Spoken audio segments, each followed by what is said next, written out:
ourselves through dance and music, but also very important to us is words and sharing our experiences through them. So here to do just that, Ariel Bermudez.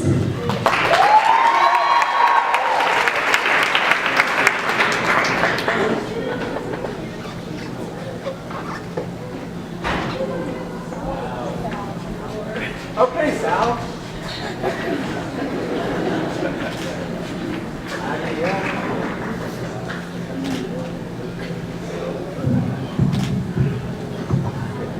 You're so fresh, Ariel.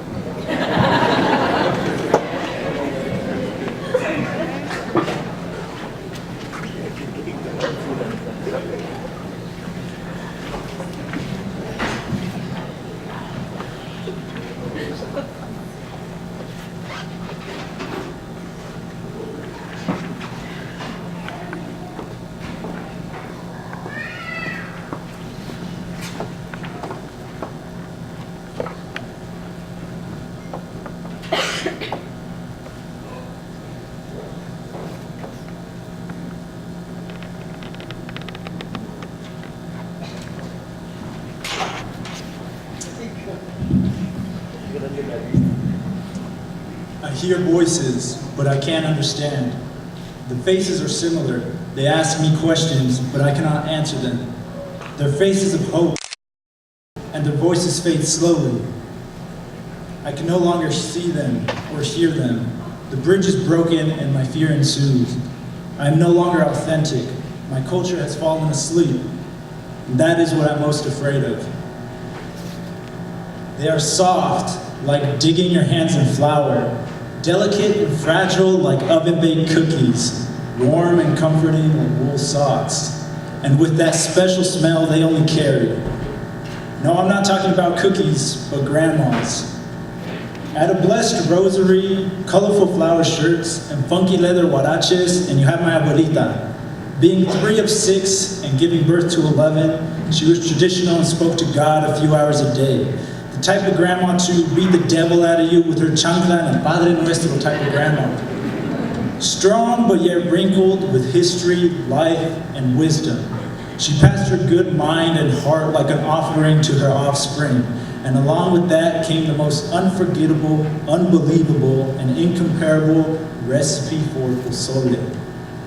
Abuelita's blood is the caldo in my plato. The vapor kicks up like cienfuegos. La salsa mesmerizing like cienfuegos. Salt, lime, and meat and spices come together with harmony.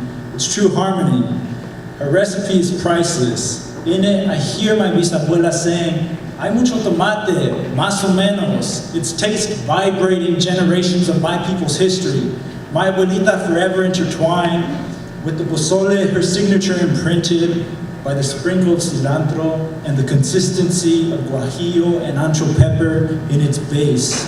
It is not let it unfreeze and put on high heat for 30 minutes. It is a skill you finesse, dedicate time and technique for the hours of your feast. My mom cooks and I eat, but I don't feel fueled. Feeling more like a bottomless pit, a pit of regret, a pit of embarrassment, a pit of shame and sorrow, for the recipe will not be passed on like a flame on a torch, but passed on like a hand-me-down with little life left. Losing hope like my brothers in 4 walls, soon my kids will be using chile from a bottle, instead of the ones from the fruit stands. I stand with the hermanos in brown pride, feeling more pride and pride as they take each one of our lives. They say that crime is a choice and choices should be punished. Your choice is clear, so I ask, who do you really care for? I ask, who do I really care for? And this is when it becomes inauthentic. I live in 2 worlds, Mexican, American. Society likes to connect them with a hyphen, but it is more like a line that separates the 2 countries. Thin, but yet so heavy, my legs become weak like Cesar Chavez marching for workers' rights. Beginning to fester, beginning to swell like an allergic reaction from injustice. Abuelita said, never bite the hand that feeds you. The calluses protrude out like mountains. Hands that nurture, hands the government wants to torture. Who are they to label us as pawns and call themselves kings? It's a shame that the food that excites you, The Taco Tuesday that makes you think you are delightful. When there's people sharing insight to our delights, you can't resist but have a bite, but can resist to sharing the sight and delight with us because you put us in a bad light, making us so uncharacteristic, like the unidentifiable flying objects you believe we landed with. Don't call us, don't tell us what we want to hear, show us what we always hear. Call us the predecessor because we will proceed before they forget us and make us their ancestors. Let them dive into our worth, drown in the color of our minds that they reject. Pretend when we descend, keep pretending, and soon we will be ascending. I was told that the eagle is a symbol of freedom, but I am stuck in a daze deciding if it's the red, white, and blue one or the green, white, and red one. Inauthentic, like, hey, how are you, from a passerby. Embarrassed to fly because I travel with the blue book and not the green one. Awkwardly assembled, but it's labeled as American, and assembled with Mexican parts. The pieces that make me are the result of the strong people like Cienfuegos. Tradition, history, and education are the only things they cannot take from me.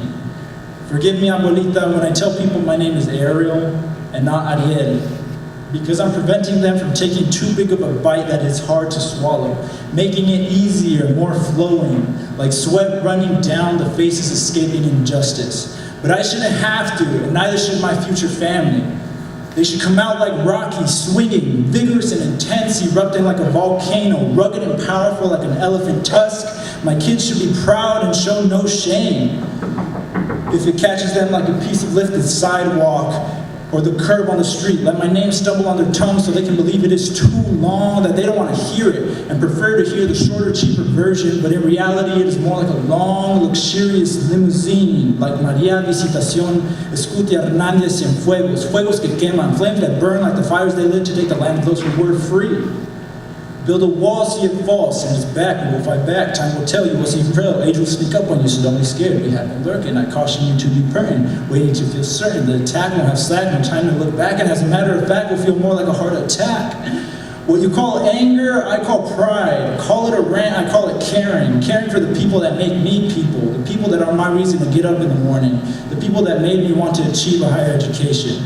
I don't want you to give back for all those times you ain't give us jack. Only a bunch of discrimination, name-calling, long-term oppression, and deportation.